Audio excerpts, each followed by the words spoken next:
কিভাবে আপনি আপনার ফেসবুক অ্যাকাউন্টের পাসওয়ার্ড চেঞ্জ করবেন। ফ্রেন্ডস, আমি এই ভিডিওতে দেখাচ্ছি আপনি কিভাবে আপনার ফেসবুক অ্যাকাউন্টের পাসওয়ার্ড চেঞ্জ করবেন এবং আপনার ফেসবুক অ্যাকাউন্ট যদি অন্য কারো মোবাইল বা কম্পিউটারে লগ ইন করা থাকে তাহলে তার কাছে না গিয়ে কীভাবে তার মোবাইল বা কম্পিউটার থেকে আপনার ফেসবুক অ্যাকাউন্ট লগ আউট করবেন। ফ্রেন্ডস, আমি এই ভিডিওতে দুটোই দেখাচ্ছি কিভাবে আপনি আপনার ফেসবুক অ্যাকাউন্টের পাসওয়ার্ড চেঞ্জ করবেন এবং কিভাবে আপনি আপনার Facebook account log out or drive করবেন। তো ফেসবুক অ্যাকাউন্টের পাসওয়ার্ড চেঞ্জ করার জন্য আর Facebook account log out or drive করার জন্য আপনাকে ফেসবুকে আসতে হবে।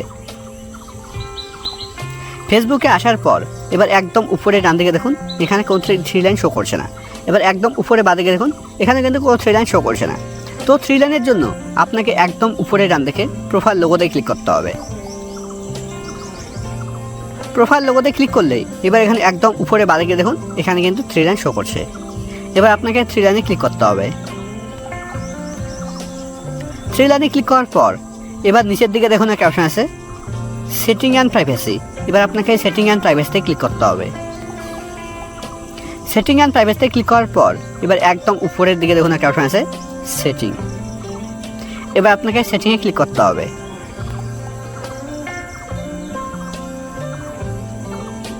সেটিংয়ে ক্লিক করার পর এবার এখানে প্রথমে দেখুন একটা অপশন আছে অ্যাকাউন্ট সেন্টার।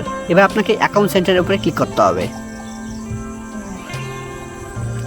অ্যাকাউন্ট সেন্টারের উপরে ক্লিক করার পর এবার এখানে প্রথমে দেখুন একটা অপশন আছে প্রোফাইল অ্যান্ড পার্সোনাল ডিটেলস।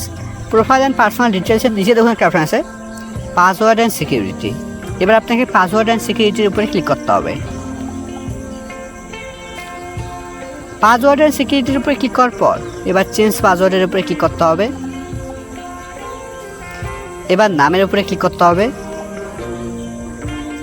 নামের উপরে ক্লিক করলেই এবার এখানে দেখুন এখানে ফেসবুক অ্যাকাউন্টের পাসওয়ার্ড দেওয়ার ঘর চলে এসছে। এবার এখানে প্রথমে একটা ঘর আছে লেখা আছে কারেন্ট পাসওয়ার্ড। এবার এই কারেন্ট পাসওয়ার্ডের ঘরে আপনাকে আপনার ফেসবুক অ্যাকাউন্টে কারেন্ট পাসওয়ার্ড দিতে হবে। মানে আপনার ফেসবুক অ্যাকাউন্টে এখন যে পাসওয়ার্ডটা আছে সেই পাসওয়ার্ডটা এই কারেন্ট পাসওয়ার্ডের ঘরে দিতে হবে। তো আমি কারেন্ট পাসওয়ার্ডের ঘরে একটা পাসওয়ার্ড দিয়ে দিচ্ছি। আমার ফেসবুক অ্যাকাউন্টে কারেন্ট পাসওয়ার্ড দিয়ে দিচ্ছি। কারেন্ট পাসওয়ার্ডের ঘরে কারেন্ট পাসওয়ার্ড দেওয়ার পর কারেন্ট পাসওয়ার্ডের ঘরে নিচে দেখুন একটা ঘর আছে লেখা আছে নিউ পাসওয়ার্ড। এবার নিউ পাসওয়ার্ডের ঘরে একটা নতুন পাসওয়ার্ড দিতে হবে। মানে আপনি আপনার ফেসবুক অ্যাকাউন্টে এখন যে পাসওয়ার্ডটা রাখতে চাইছেন সেই পাসওয়ার্ডটা এই নিউ পাসওয়ার্ডের ঘরে দিতে হবে। তো আমি নিউ পাসওয়ার্ডের ঘরে একটা নতুন পাসওয়ার্ড দিয়ে দিচ্ছি। নিউ পাসওয়ার্ডের ঘরে নতুন পাসওয়ার্ড দেওয়ার পর নিউ পাসওয়ার্ডের ঘরে নিচে দেখুন একটা ঘর আছে লেখা আছে রিটাইপ নিউ পাসওয়ার্ড। এবারে রিটাইপ নিউ পাসওয়ার্ডের ঘরে নতুন পাসওয়ার্ডটা আবার দিতে হবে। তো আমি রিটাইপ নিউ পাসওয়ার্ডের ঘরে নতুন পাসওয়ার্ডটা আবার দিয়ে দিচ্ছি। পাসওয়ার্ডের ঘরে পাসওয়ার্ড দেওয়ার পর এবার পাসওয়ার্ডের ঘরে নিচে বাদিকে দেখুন একটা টিক দেওয়ার ঘর আছে। আপনার যদি এখানে টিক দেওয়া না থাকে তাহলে এখানে ক্লিক করে আপনি টিক দিয়ে দেবেন। এখানে টিক দেওয়া থাকলে কী হবে আপনার ফেসবুক অ্যাকাউন্টের পাসওয়ার্ড চেঞ্জ হওয়ার সঙ্গে সঙ্গে আপনার ফেসবুক অ্যাকাউন্ট যেগুলো মোবাইল বা কম্পিউটারে লগ ইন করা আছে সবগুলো থেকে লগ আউট হয়ে যাবে। এবার একদম নিচে চেঞ্জ পাসওয়ার্ডের উপরে ক্লিক করতে হবে। চেঞ্জ পাসওয়ার্ডের উপরে ক্লিক করলেই আপনার ফেসবুক অ্যাকাউন্ট যে মোবাইল নাম্বার বা ইমেল আইডির মাধ্যমে ক্রিয়েট করা আছে সেই মোবাইল নাম্বার বা ইমেল আইডিতে ওটিপি যাবে। আমার ফেসবুক এখন ইমেল আইডির মাধ্যমে ক্রিয়েট করা আছে তাই জন্য এখানে ইমেল আইডির প্রথম সংখ্যা প্রথম ওয়ার্ড আর লাস্টের ওয়ার্ড শো করছে। তো আমি এই ইমেল আইডিতে গিয়ে ওটিপি দেখে এখানে বসিয়ে দেব।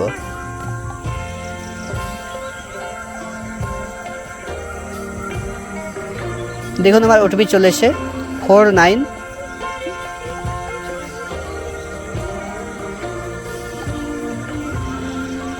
আর আপনার যদি মোবাইল নাম্বারের মাধ্যমে ফেসবুক অ্যাকাউন্ট ক্রিয়েট করা থাকে তাহলে আপনার মোবাইলে ওটিপি যাবে। আপনি ওটিপি দেখে এখানে বসিয়ে দেবেন। এবার নিচের দিকে নেক্সট অপশানে ক্লিক করতে হবে। দেখুন আমার ফেসবুক অ্যাকাউন্টের পাসওয়ার্ড চেঞ্জ হয়ে গেছে এবং আমার ফেসবুক অ্যাকাউন্ট যেগুলো মোবাইল বা কম্পিউটারে লগ ইন করা ছিল সবগুলো থেকে লগ আউট হয়ে গেছে।